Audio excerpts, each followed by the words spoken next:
롯데자이언츠는 올 시즌 포스트 시즌 진출을 실패하며 코치진을 전면 개편하고 트레이드를 통해 불펜과 내야수 자리의 전력을 강화하기 위해 외부 선수를 유입하며 2025 시즌 가을 야구에 대한 의지를 다져가고 있습니다. 하지만 아직 다듬고 정리해야 할 부분이 많아 보이는데요. 이와 관련된 소식 자세히 정리해드리겠습니다. 시청하시기 전에 구독과 좋아요 눌러주시면 영상을 만드는 데 많은 힘이 됩니다. 롯데 자이언츠는 11월 22일 두산 베어스와의 트레이드를 통해 투수 정철원과 내야수 전민재를 영입하고 대신 투수 최우인과 외야수 김민석, 추재현을 두산으로 보내는 2대3 트레이드를 단행했습니다. 이번 트레이드는 롯데 구단이 불펜진 강화와 내야진 뎁스를 보강하기 위해 기획된 것이었는데요. 정철원은 강속구를 던지는 우완 투수로 2018년 KBO 신인 드래프트 2차 2라운드에서 두산에 지명된 이후 꾸준히 활약하며 가능성을 보여주었습니다. 전민재는 군복무를 마친 유격수 자원으로 2018년 2차 4라운드에서 두산에 입단하며 탄탄한 기본기와 내야수로서의 유틸리티성을 인정받은 선수인데요.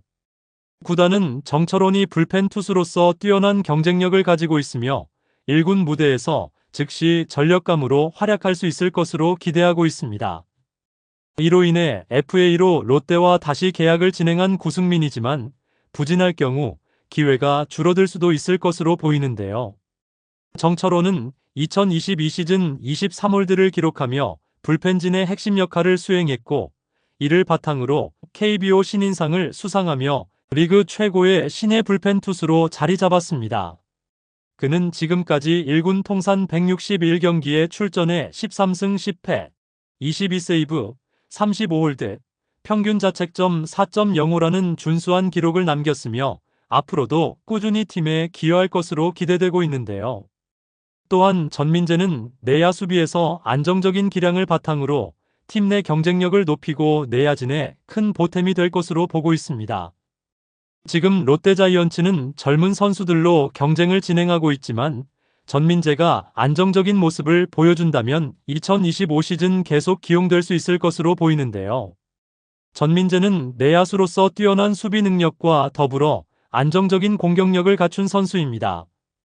그는 1군 통산 177경기에 출전해 타율 2할 오픈홀이 82안타, 37타점, 51득점을 기록하며 내야 멀티 포지션을 소화할 수 있는 유틸리티 자원으로서의 가치를 입증했는데요. 특히 내년 시즌에는 100경기 이상 출전 가능성을 보이며 팀 내에서 중요한 역할을 맡을 것으로 보입니다. 롯데자이언츠는 2024 시즌을 앞두고 선발진만큼은 리그 상위권이라는 기대를 받았는데요. 하지만 내년 시즌은 예상치 못한 변수들로 인해 사선발조차 확정하지 못하는 난처한 상황에 놓였습니다. 롯데는 내부 핵심 자원인 김원중과 구승민과의 재계약을 성공적으로 마무리하고 두산 베어스와의 트레이드를 통해 정철원이라는 강력한 불펜 자원을 확보하며 마운드 보강에 나섰지만 선발진 강화를 위한 뚜렷한 영입은 이루어지지 않아 스토브리그를 다소 아쉬운 상태로 마무리하고 있는데요. 특히 올 시즌 선발로 가능성을 보였던 김진욱이 상무 입대를 준비하던 중 팔꿈치 부상으로 계획이 틀어지면서 내년 시즌 선발진에 포함될 가능성이 생겼지만 부상의 여파로 인해 정상적인 준비를 할 수 있을지는 불확실하죠. 이로 인해 현재 롯데는 5선발은커녕 4선발 자리도 확실하게 맡길 수 있는 투수를 찾지 못한 상황인데요. 내년 시즌 초반부터 선발진 운영에 어려움이 예상되며 과연 어떤 선수들이 롯데의 마운드를 책임질지 관심이 집중되고 있습니다. 2024 시즌을 앞둔 롯데자이언츠의 투수진은 기대감을 불러일으키기에 충분히 긍정적인 평가를 받고 있었죠. 외국인 투수 찰리 반즈와 에런 윌커슨이 원투펀치를 이루며 마운드의 중심을 잡아줄 것으로 예상되었고 팀의 토종 에이스로 자리 잡은 박세웅은 여전히 안정적인 선발진의 핵심 축으로 자리하고 있었습니다. 여기에 더해 나균환이 지난 시즌 꾸준한 활약을 통해 선발 투수로 확실히 자리 잡으며 신뢰를 더했고 작년 후반기 의외의 호투를 선보인 심재민까지 가세하면서 롯데의 선발진은 더욱 두터워졌습니다. 이러한 구성은 팬들에게 올 시즌 롯데가 강력한 선발진을 바탕으로 리그에서 경쟁력을 갖출 것이라는 기대를 한껏 끌어올렸는데요. 기대 속에 시작된 2024 시즌은 롯데자이언츠와 팬들의 바람과는 정반대로 흘러갔습니다. 팀의 확실한 사선발로 주목받았던 나균아는 시즌 개막 전부터 가정사 논란에 휩싸이며 구설에 올랐고 구단의 자체의 징계를 받고 나서야 1군에 복귀할 수 있었죠. 하지만 복귀 이후에도 사생활 논란은 끊이지 않았는데요.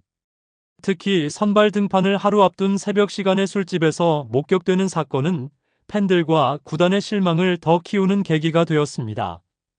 결국 나균아는 시즌 내내 불안정한 모습을 이어갔고 26경기에 선발로 나섰지만 4승 7패, 평균 자책점 8.51이라는 초라한 성적으로 시즌을 마감하며 팀의 기대에 크게 미치지 못했습니다. 선발진의 중요한 축으로 평가받았던 그가 보여준 부진은 롯데의 선발 마운드 전체에도 적잖은 영향을 끼쳤는데요. 외국인 원투펀치는 기대에 걸맞은 활약을 펼치며 제 몫을 다했지만 토종 에이스로 평가받는 박세웅의 경기력은 아쉬움을 남겼습니다. 타고 투저 시즌이라는 리그 환경을 고려하더라도 그의 평균 자책점은 4.78로 작년 3.45에 비해 크게 상승하며 확실히 퇴보한 모습을 보였는데요. 그럼에도 불구하고 박세웅은 토종 투수들 가운데 가장 많은 이닝을 책임지며 팀 마운드의 중심 역할을 맡았습니다. 하지만 경기 내용에서 기복을 보이며 꾸준히 안정감을 제공했다고 보기는 어려웠는데요. 특히 팀이 필요로 하는 순간마다 기대에 부응하는 피칭을 펼치지 못한 점은 더 큰 아쉬움을 남겼습니다. 새로운 5선발로 기대를 모았던 심재민은 시즌 내내 어깨와 허리 부상으로 고전하며 단 한 차례도 1군 마운드에 오르지 못했는데요. 부상에서 복귀한 이인봉 역시 8경기에 출전했으나 평균 자책점 8.51이라는 저조한 성적을 기록한 뒤 시즌 종료와 함께 방출의 아픔을 겪었습니다. 2022 신인 드래프트 1차 지명으로 주목받았던 이민석의 선발 전환 시도 또한 성공적이지 못해 사실상 실패로 끝이 났는데요. 여기에 한현희, 정현수, 박진이 각각 5경기, 4경기, 3경기에 선발로 나섰지만 이들은 안정적인 선발 자원으로 자리 잡기에는 여전히 부족함을 드러냈습니다. 이처럼 롯데는 시즌 내내 선발진 뎁스 부족이라는 약점을 극복하지 못하며 어려운 시즌을 보냈는데요. 2025 시즌 선발진에 안정감 있는 선수가 나오기를 기대해봅니다. 롯데 투수진 중에 선발 투수로 적합하다고 생각되는 선수는 누구라고 생각하시나요? 여러분들의 생각은 어떠신가요? 댓글로 여러분의 의견을 알려주세요. 영상을 시청해주셔서 대단히 감사드리며 선수들의 소식을 계속 듣고 싶으시다면 구독과 좋아요를 부탁드립니다.